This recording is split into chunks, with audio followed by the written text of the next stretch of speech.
la espera terminará. Bueno, ¿cuántos sienten que Dios este año está como estrechando un poco el músculo de la fe? Pues nunca me has ¿Cuántos? fallado. O sea, que sienten que este año como que hay un reto, hay algo. Yo recuerdo muchas veces momentos en mi vida donde digamos, pasaban cosas, digámoslo así, a veces materiales o terrenales, pero que requerían fe, y yo a veces no veía la parte espiritual dentro de ese proceso. Y con el tiempo he entendido que gran parte del proceso de construir muchas cosas en la vida están íntimamente conectadas y ligadas con nuestro proceso espiritual. O sea, hay muchas cosas que si no crecemos en nuestra fe y en nuestra confianza en Dios se pueden estancar. Bendiciones que el Señor tiene para nosotros este año solamente van a ser posibles y vamos a verlas como una realidad si le creemos al Señor. Amén. ¿Cuántos están dispuestos a creerle este 2026 al Señor? Yo le creo al Señor. Se requiere fe para construir, se requiere fe para edificar. Y por ejemplo, cuando hablamos del templo, claro, el primer día que hablamos del templo, eso es muy grande. Mi esposa me decía, uy, eso, quién sabe cuándo sea posible algo así. O sea, uno empieza con una serie de preguntas bueno, ¿cómo vamos a lograr algo así? ¿Cómo vamos a conseguir los recursos? Y muchas veces en los procesos de fe ocurre que empieza uno a experimentar emociones y respuestas en muchas de las personas donde a veces hay argumentos, donde a veces la propia fe es confrontada, donde a veces hay inseguridades o hay temores, o está uno confrontado también por el momento que uno está viviendo, la realidad que uno está viviendo, y dice, no, eso es imposible, o sea, en este momento eso no va a pasar.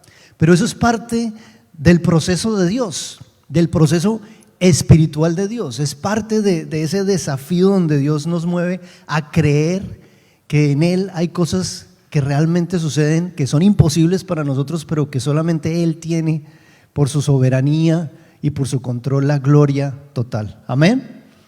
El profeta Ageo escribe lo siguiente, y esta es una promesa que yo digo es para la iglesia hoy, y que creo que no solo para la iglesia, sino para familias y para este año. El profeta Ageo escribe en Ageo 2, en el verso 9, dice: la gloria postrera de esta casa será mayor que la primera. Amén, aleluya. ¿Cuántos creen eso? Ha dicho Jehová de los ejércitos, y daré paz en este lugar, dice Jehová de los ejércitos. Esto fue escrito para colocar esperanza en un momento en que el pueblo necesitaba restitución, para colocar confianza en la restauración y en la construcción del templo. En este caso, la reconstrucción, es el segundo templo. Así que si tú estás construyendo este año, o estás pensando en restaurar o en reconstruir cosas este año, o ver edificación este año en tu hogar, en tu matrimonio, en tu casa, con tu familia, en tu área ministerial, no sé en qué área Dios se está moviendo, yo creo que esta palabra es para ti. Amén. Dile a que tienes a tu lado, esta palabra es para ti. Vamos a hablar de la gloria postrera. ¿De qué vamos a hablar? La gloria postrera. Padre del cielo, en esta mañana, Señor, hoy pedimos que de manera especial tu Espíritu Santo acompañe este mensaje, que tu palabra, Señor, no fluya sola ni vaya vacía, sino al contrario, llegue y sea fructificada al 30, al 60, al 100 por uno, y cumpla el propósito por el cual tú la envías, Señor. Hoy entrego mi mente, mi corazón, Señor, y menguo para que tú crezcas y para que la gloria sea enteramente para ti, tuya, Señor. Te doy gracias en el nombre de Jesús. Amén y amén. La gloria postrera. La historia del segundo templo inicia con el cumplimiento de unas profecías que se venían dando antes de este tiempo, antes de este momento. Isaías 44:28 nos dice: que dice de Ciro, es mi pastor y cumplirá todo lo que yo quiero, al decir a Jerusalén, serás edificada, y al templo serás fundado. Esto es escrito alrededor de 100 años antes del destierro que recibe y que experimenta Israel a causa de la invasión del imperio babilónico. El futuro rey Ciro de Persia aún no había nacido, y ya se estaba profetizando que iba a haber un rey que iba a anunciar la construcción de un templo. Ahora, unos años después, también se declara esta profecía, y es la profecía de Jeremías. Pero miren cómo Dios empieza a mover los eventos. Nabucodonosor, el rey de Babilonia, conquista Jerusalén hacia el 586 a.C. Y él, ¿qué hace? Destruye el templo de Salomón. Ahora, Israel es desterrado, es desplazado, vive un desplazamiento forzoso y van a la cautividad en Babilonia. Y desde allí el profeta Jeremías vuelve y escribe lo siguiente, Jeremías 29:10: porque así dijo Jehová, cuando en Babilonia se cumplan los 70 años, yo os visitaré y despertaré sobre vosotros mi buena palabra para haceros volver a este lugar. Ahora, vemos que aunque Israel en este momento entra a vivir un tiempo de cautividad, aunque vienen de estar viendo ruinas y vienen de desprenderse de esa antigua gloria, de ese templo anterior de Salomón, ven ya su identidad y su pasado en cierta manera como escombros, no ven caminos, no ven nada. Dios les envía y les está dando una promesa de restauración, una promesa donde les está diciendo va a ser reedificado. Yo los haré volver a la reedificación que vamos a tener del templo para la gloria. Ahora, ¿qué me habla a mí el Señor acerca de esto? Empezamos por la intervención de Dios con una promesa. Amén. ¿Cuántos tienen la promesa del Señor para este año? Recibe esa promesa, ten esa promesa clara. Porque donde Dios ve ruinas, Dios ve Dios ve un templo de gloria. Donde tú ves escombros, Dios ve muros nuevos. Donde tú no ves caminos, Dios abre puertas. Inicia con una promesa. Así que donde vemos a veces ruinas, escombros, debilidad en nuestra iglesia, nuestra familia, nuestra vida, Dios ve primero una promesa. Hay una promesa de Dios aquí para esta iglesia y para nuestras vidas, y es que vamos a ser edificados y que ese templo va a ser fundado, o sea, va a tener un principio. Estas personas fueran desplazados, como quizás muchos de nosotros somos inmigrantes o algunos, incluso algunas familias han sido forzadas a vivir un desplazamiento. Son obligados a nuevos comienzos, a dejar atrás una vida y comenzar con algo nuevo. Y no importa la situación de hoy, no importa cuál sea tu situación particular, tu situación con tu familia, con tu casa, el momento con el que estás viviendo. Porque a veces podemos sentirnos ya sea en ese proceso de adaptación o en esa cautividad en nuestro trabajo o en esa nueva vida que nos está tocando. Pero Dios nos está visitando hoy y nos está diciendo, tengo una promesa para ti, iglesia, y voy a restituir tu corazón, tu confianza y sacarte de ese estado de cautividad a un estado de libertad, donde hay una familia libre para amar, para alabar y para adorar, porque la gloria postrera de esta casa va a ser mayor que la primera. Amén. Así que yo le preguntaba al Señor, ¿cómo es el proceso del templo?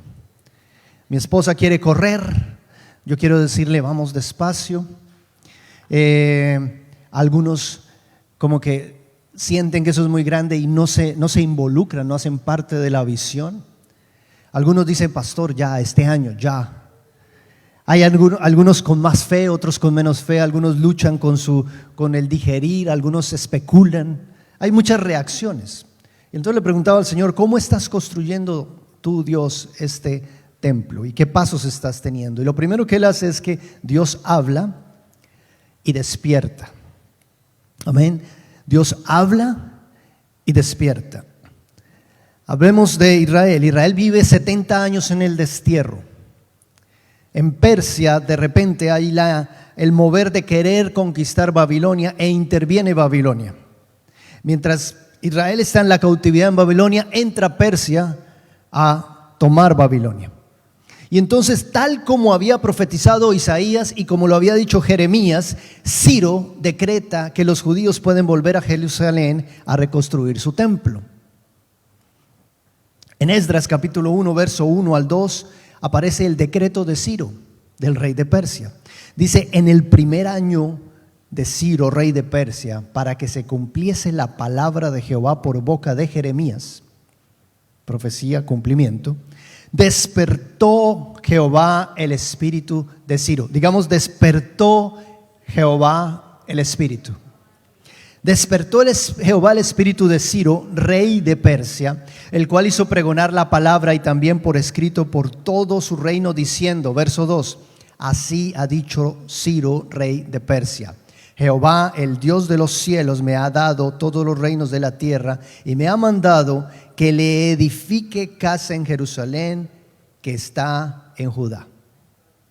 Todo comienza por la participación de Dios, moviendo un corazón, despertando el espíritu, en este caso del rey Ciro de Persia, un rey que en este caso era pagano, no era ni siquiera parte del mismo pueblo. Y Dios empieza a inquietar a este rey, mueve el corazón de este rey pagano. ¿Para qué? Para movilizar la construcción de su templo. Primera intervención de Dios. Dios habla y despierta. Ahora, a través de la vida de Ciro, Dios hace un llamado al pueblo.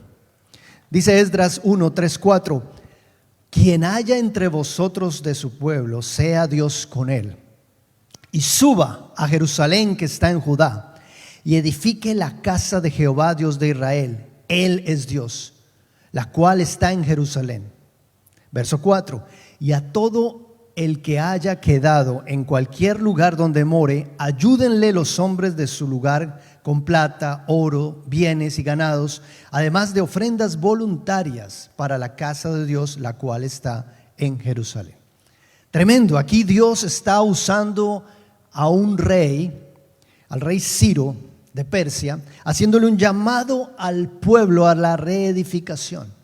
Y les está diciendo, no importa dónde vivan ahora, no importa cómo se hayan desplazado, no importa si con quienes se estén relacionando en este momento, Él convoca a todas las familias a ayudar con ofrendas voluntarias, a apoyar en la construcción.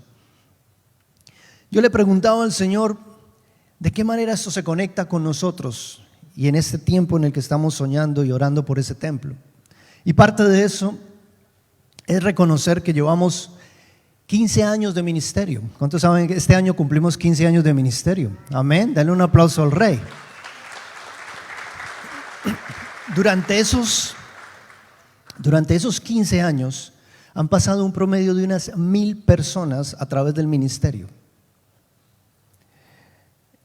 Y han pasado por esta iglesia, nos conocen directa o indirectamente. Algunos están viviendo cerca, otros se han movido, algunos se han partido a otros lugares. Pero sin importar dónde están morando el día de hoy, ellos necesitan saber que esta iglesia está orando por un templo. Amén. Que esta iglesia tiene una visión y un llamado de parte de Dios en esta ciudad. Amén. ¿Y qué va a pasar? Que Dios va a despertar el espíritu. Amén. ¿Cuántos quieren que Dios despierte el espíritu? Dile al que tienes a tu lado, no te duermas. Dios va a despertar el espíritu. Mira la palabra cómo lo pone. En Esdras 1:5, el regreso a Jerusalén.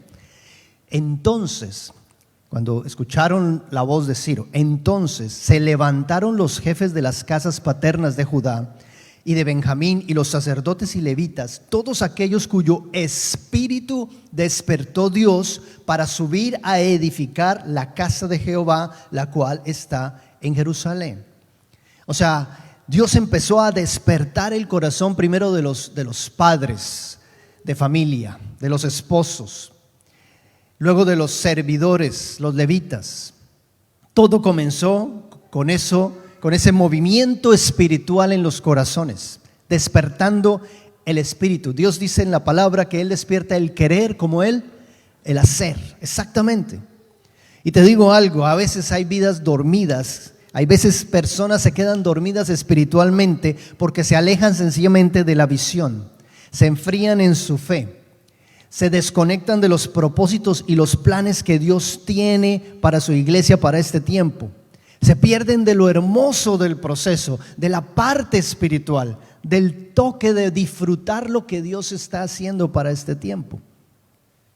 ¿Qué sentido tiene construir algo si no está lo espiritual en medio?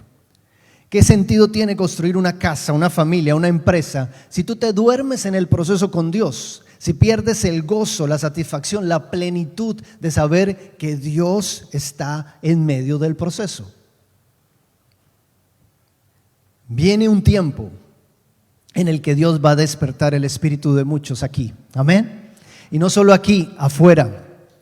Viene un tiempo donde Dios va a llamar a apoyar la edificación de su templo.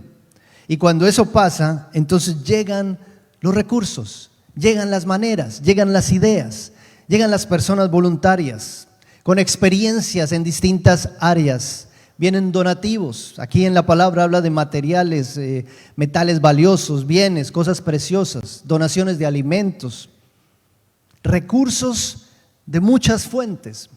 Uno de los recursos, por ejemplo, que el Señor me mostraba en la palabra son los recursos de restitución. ¿Sabían que hay recursos de restitución?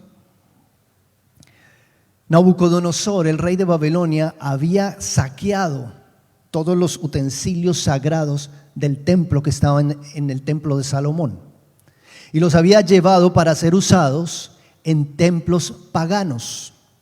Eran alrededor de 5,400 piezas, entre tazones, platos, tazas de oro, plata, cuchillos, utensilios. Ciro tomó todo eso y lo restituyó al pueblo de Dios. No sé si me estás entendiendo.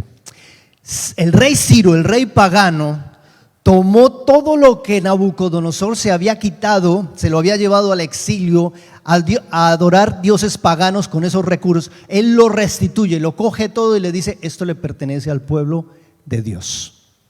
Lo restituye, recursos de restitución. Y eso me hace creer también en mi corazón que hay recursos que Dios ha destinado para su templo, pero que el enemigo ha mantenido cautivos en territorios y que tienen que soltarse. Hoy creo que lo que el enemigo ha quitado, Dios lo va a restituir. ¿Para qué? Para su gloria. Porque la gloria postrera va a ser mayor que la primera. Y eso lo va a hacer el Señor. Aleluya.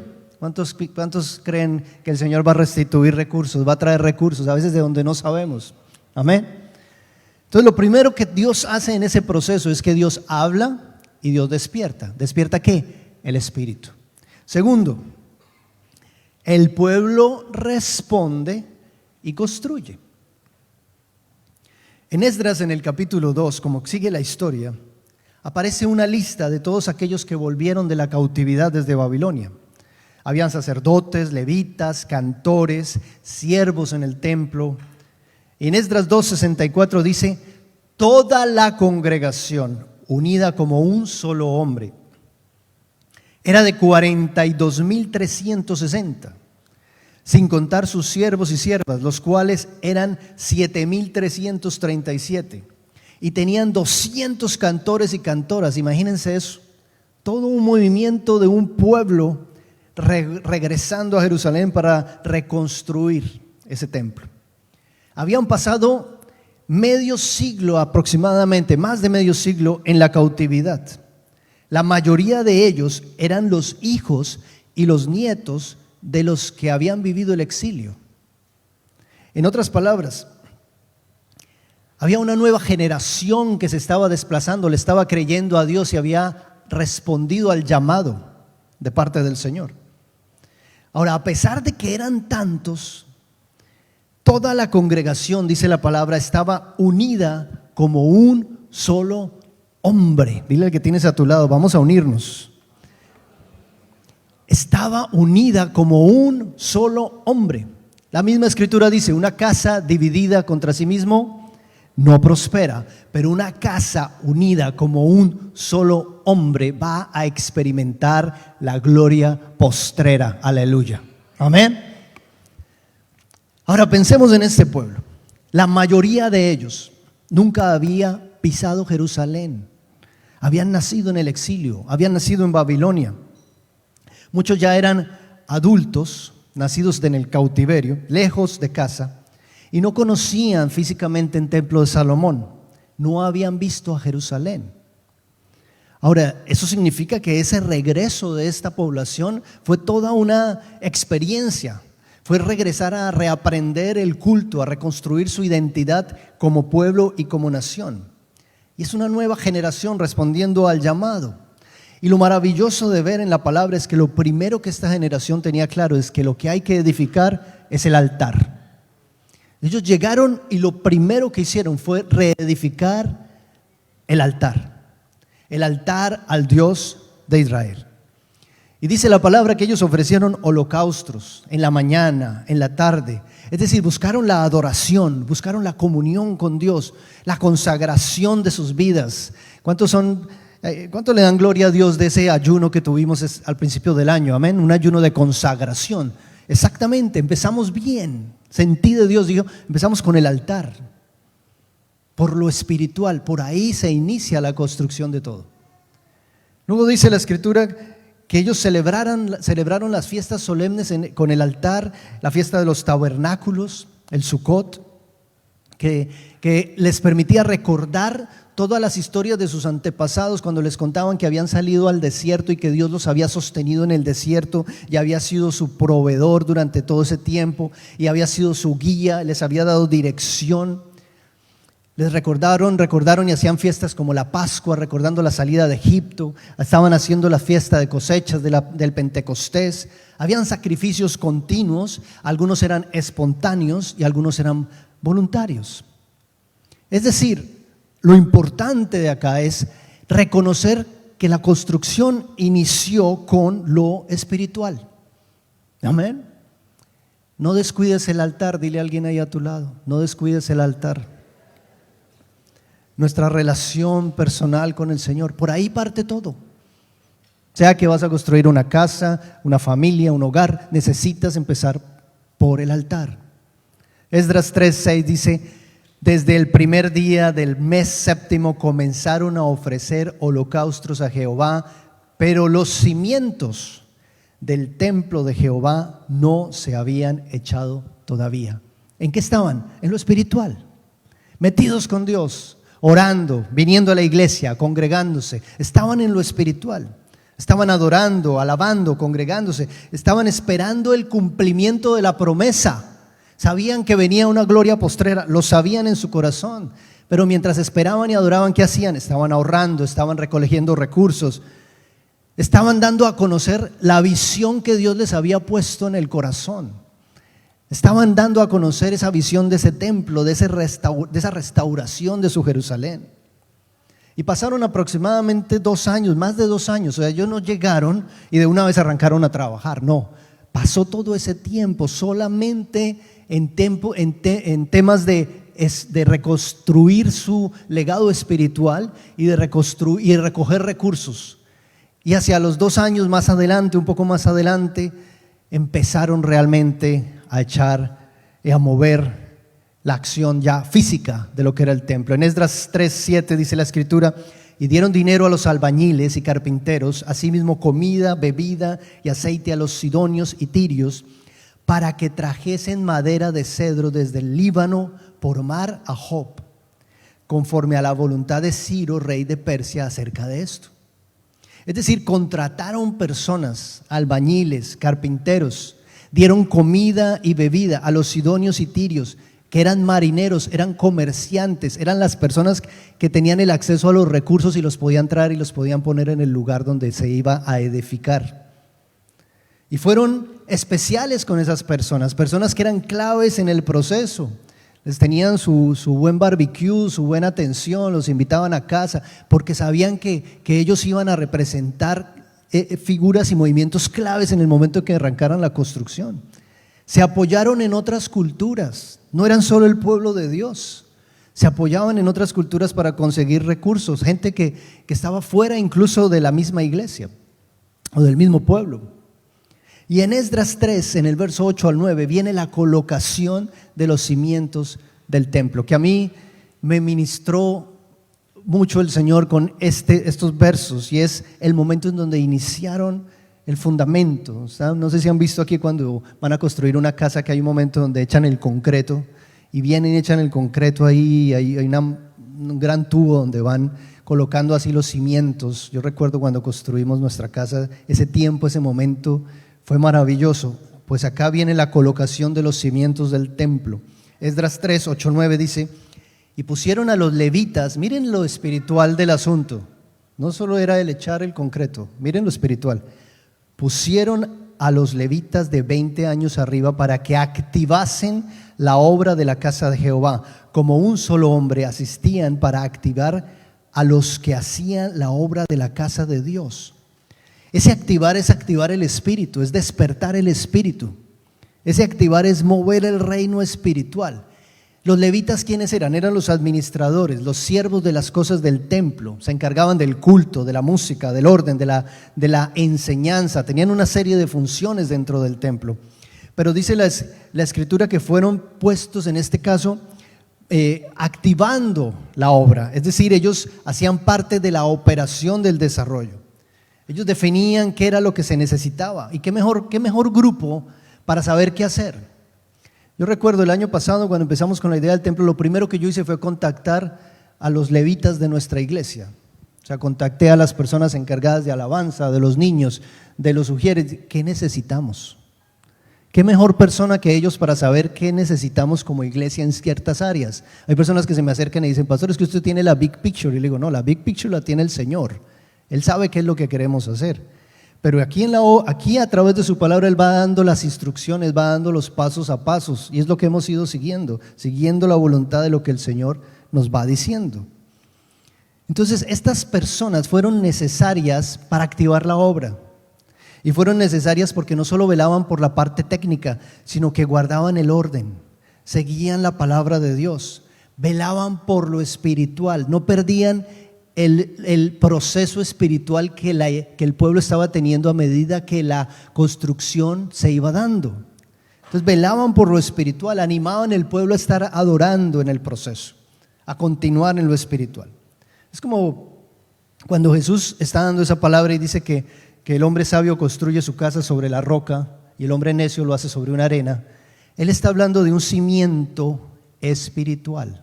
Si tú tratas de construir tu casa, tu matrimonio o tus proyectos en tus fuerzas sin meter a Dios, pierdes el fundamento principal.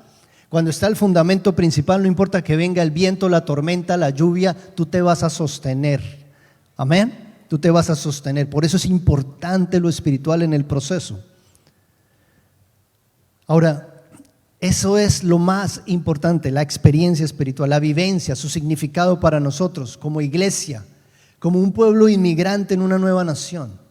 Afuera, aquí, hay cientos de personas construyendo, haciendo casas, haciendo bodegas, haciendo empresas. Pero una cosa es construir para propósitos terrenales y otra cosa es construir para propósitos celestiales, iglesia. Amén. Aquí estamos construyendo para la gloria de nuestro Rey, para la gloria de nuestro Señor Jesucristo. Es para Él, es para su alabanza y su adoración, no es para propósitos personales.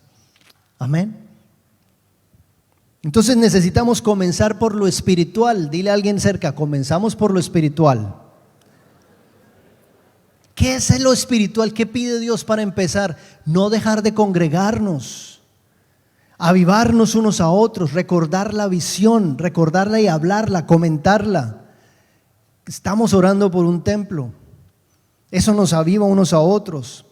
Pedir la activación del Espíritu de Dios en oración, en intercesión, no solo en nosotros, en toda la iglesia. Y guardar la unidad de la iglesia. Todos estos elementos fueron parte clave del proceso que tuvo el pueblo de Dios para llegar a su templo nuevamente.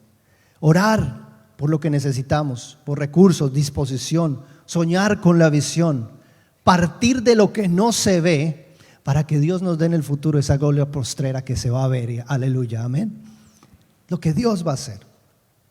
Ahora, empezamos entonces, Dios habla y despierta. Segundo, el pueblo responde y construye. Y lo tercero, Dios trae gloria y restitución. Para mí la restitución del Señor comenzó cuando empezó a mover el corazón de Ciro. Es más, desde la misma profecía, Él ya estaba anunciando que Él iba a hacer eso. Empezó desde muy atrás esa restitución, así como ha venido la restitución con nosotros a través del tiempo, a través de los años. Pero aquí está hablando de esa gloria postrera y Dios trae esa gloria y restitución. En Esdras 3, 10, 11 dice la palabra: Y cuando los albañiles del templo de Jehová echaban los cimientos, pusieron a los sacerdotes vestidos de sus ropas y con trompetas, y a los levitas, hijos de Asaf, con címbalos, para que alabasen a Jehová, según la ordenanza de David, rey de Israel. Y cantaban, alabando y dando gracias a Jehová, y diciendo: porque Él es bueno, porque para siempre es su misericordia sobre Israel y sobre el pueblo. Y todo el pueblo aclamaba con gran júbilo, alabando a Jehová, porque se echaban los cimientos de la casa de Jehová. ¿Cuántos anhelan ese día en que se echen los cimientos del templo de esta iglesia? Amén, aleluya. Dale un aplauso a tu Rey. Gloria a Él, gloria a Él. Yo lo anhelo. Y lo hicieron de una forma muy espiritual. Se pararon alrededor de la obra, de la construcción, ahí en medio de los trabajadores. Y mientras estaban echando los cimientos, estaban vestidos con sus ropas de sacerdotes, con trompetas, tenían el piano, la alabanza, la batería, la adoración, y el pueblo estaba adorando mientras eso pasaba. Una cosa extraordinaria, una vivencia espiritual que le daba la gloria al Señor. En Esdras 3, verso 12 continúa diciendo: y muchos de los sacerdotes, de los levitas y de los jefes de casas paternas, ancianos que habían visto la casa primera, viniendo echar los cimientos de esta casa, lloraban en alta voz, mientras muchos otros daban grandes gritos de alegría. Y no podían distinguir el pueblo el clamor de los gritos de alegría de la voz de lloro, porque clamaba el pueblo con gran júbilo y se oía el ruido hasta de lejos. Aleluya. Tremendo. Aquí se ve cómo el templo es un llamado a todas las generaciones, desde los jóvenes hasta los mayores. Y aquí nos está hablando de que en esta población habían algunos ancianos. Y qué bello detalle de parte del Señor, porque habían personas que habían visto el primer templo, que habían partido de Jerusalén después del exilio, cuando habían visto la gloria del templo de Salomón, y habían salido de Jerusalén siendo jóvenes. Estos ancianos en este momento eran los sobrevivientes del exilio original. Habían ciertas personas ya mayores que habían quedado vivos y habían llegado a ver la gloria de la segunda construcción del templo. Por eso se les partía el corazón, porque era toda una vivencia. Esta era la generación que le había dado todo por sus hijos. Era la generación que había pagado el precio. Fueron los que vieron incluso a algunos de sus mejores amigos quedarse en el exilio, fallecer en el exilio, morir en el intento. Pero ellos habían alcanzado, el Señor les había dado la bendición de llegar a ver eso hecho una realidad, de ver el florecimiento del pueblo de Israel nuevamente, la salida de Babilonia, ver la restitución de Dios. Estos eran los sobrevivientes. Estos eran los que guardaban en su memoria toda esa gloria del primer templo de Salomón. Así como quizás muchos aquí pagamos el precio por ver la gloria de Dios sobre nuestros hijos. La hemos botado toda y hemos sido la generación de los jóvenes, de la primera oleada migratoria que está conquistando, que está abriendo terreno para esa gloria futura. Aleluya, amén. Guardamos memoria de glorias quizás de iglesias pasadas. Somos y seremos los ancianos en el futuro que veremos llorar la restitución y la obra de Dios sobre esa nueva generación. Daremos gracias a Dios por permitir estar vivos todavía y ver eso hecho una realidad. Ver a Dios levantarse. Aleluya. Y estoy feliz de saber que estamos viviendo ese proceso. Yo no me gozo en el ya llegamos, yo me gozo en el estamos en el proceso, amén. Hay que gozarse en el proceso. En el desierto hay que alabar al Señor, en la necesidad hay que alabar al Señor, en el cautiverio hay que adorar al Señor, porque mientras estás en el proceso tú vas aferrado a la promesa. Tú estás diciendo: Señor, la gloria de mi casa, la postrera, va a ser mayor que la primera. Señor, yo no me quedo acá. Señor, aquí no termina todo. Tú no has terminado conmigo, Señor. Viene algo mayor para mi vida, para mi iglesia, para mi casa, en el nombre de Jesús. En el nombre de Jesús. Y tenemos que creerle al Señor. Aleluya. Ahora recordemos que Jesucristo es nuestro templo, que Cristo es primeramente nuestro pilar, nuestro fundamento. Juan 2, 19, 21 dice: respondió Jesús y les dijo: destruid este templo y en 3 días lo levantaré. Dijeron luego los judíos: en 46 años fue edificado este templo y tú en 3 días lo levantarás. Mas él hablaba del templo de su cuerpo. Cristo es nuestro templo. El cuerpo fue el depósito mismo de su gloria. Jesucristo es el templo, el lugar al que todos vamos. Él fue el que abrió camino para que su gloria descendiera no solamente sobre su persona, sino sobre su iglesia.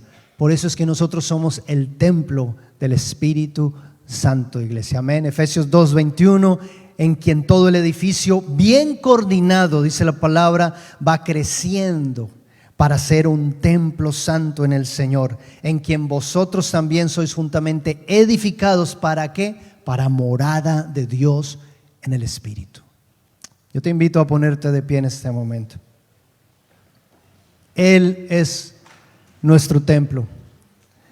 Y este es un año en el que vamos a orar para que de lo espiritual surja lo material, para que fluyan los recursos como Él lo quiera hacer. Es un año para comunicar la visión del Señor. Yo te invito a inclinar tu rostro, vamos a orar en este momento. Padre del cielo, hoy te quiero dar gracias, Rey. Gracias en este día, Señor, por tu bendita palabra, Señor. Gracias porque hoy hay promesa, Señor. Promesa de una gloria postrera, Señor. Hoy te quiero dar gracias, Rey, en este momento, Señor, por lo que tú has venido haciendo desde el primer día que pusiste ese sueño en nuestro corazón, Señor. Gracias porque tú has venido alimentando tu iglesia, Señor, con esa visión. Gracias, Jesús. Hoy yo te quiero, Señor, pedir que despiertes el Espíritu. ¿Cuántos interceden por eso en esta mañana? Dile: Señor, yo quiero pedir que despiertes no solo mi corazón y mi espíritu, mi familia, aquellos que han pasado por esta iglesia, aquellos que conocen, aquellos que tú mismo llamas, Señor, aún incluso esos reyes paganos, esos ciros, Señor, que no sé dónde están. Padre, hoy oramos porque tú, Señor, abras puertas de tu gracia, de tu bendición, de tu mover, Señor. Padre, hay cosas que nosotros no vemos, pero sabemos que tú orquestas, Dios, para que las cosas y el plan y la voluntad que tú tienes se cumpla.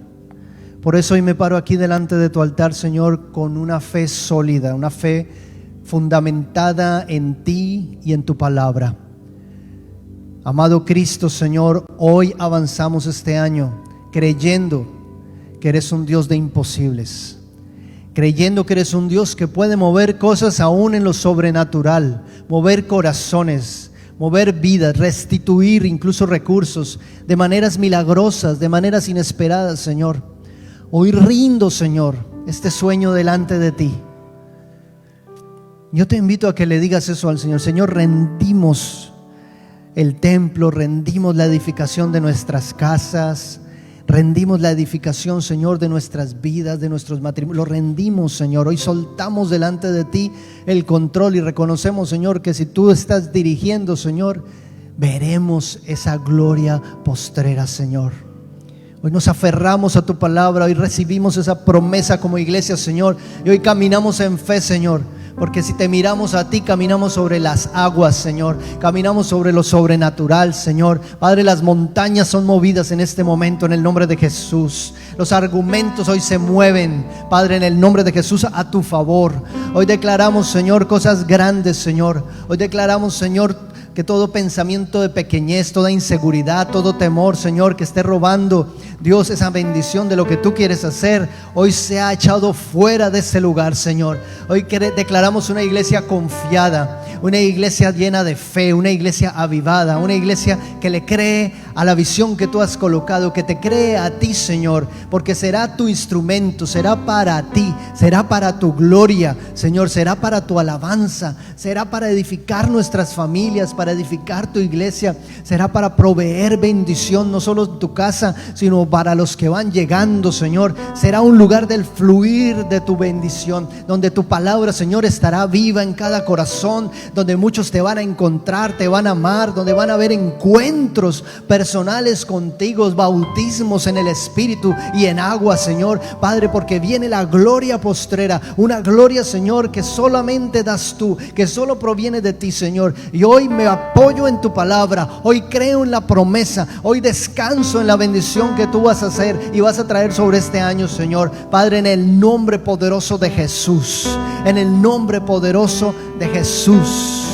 Despiértame, dile, despiértame, Espíritu de Dios, despiértame en este año, despiértame para creer, ensancha nuestra fe, Señor. Hoy ensanchamos las estacas de nuestras tiendas al norte, al sur, al este, al oeste. Lo que es imposible para el hombre es posible para Dios, y tú abrirás caminos, Señor, y de los escombros tú abrirás y reconstruirás, Padre, tus muros, reconstruirás, Señor, ese lugar santo, ese lugar consagrado, Señor.